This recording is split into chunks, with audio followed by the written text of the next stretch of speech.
గోపా ప్రదక్షిణం నీకిస్తేనమ్మా, గోవిందు సన్నిధి నాకియ్యవమ్మా. ఒంటి ప్రదక్షిణం నీకిస్తేనమ్మా, వైకుంఠ సన్నిధి నాకియ్యవమ్మా. రెండో ప్రదక్షిణం నీకిస్తేనమ్మా, నిండైన సంపదలు నాకియ్యవమ్మా. మూడో ప్రదక్షిణం నీకిస్తేనమ్మా, ముత్తైదువతనం నాకియ్యవమ్మా.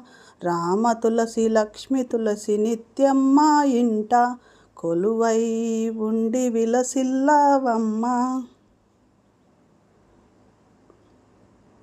గోపా ప్రదక్షిణం నీకిస్తేనమ్మా, గోవిందు సన్నిధి నాకియ్యవమ్మా.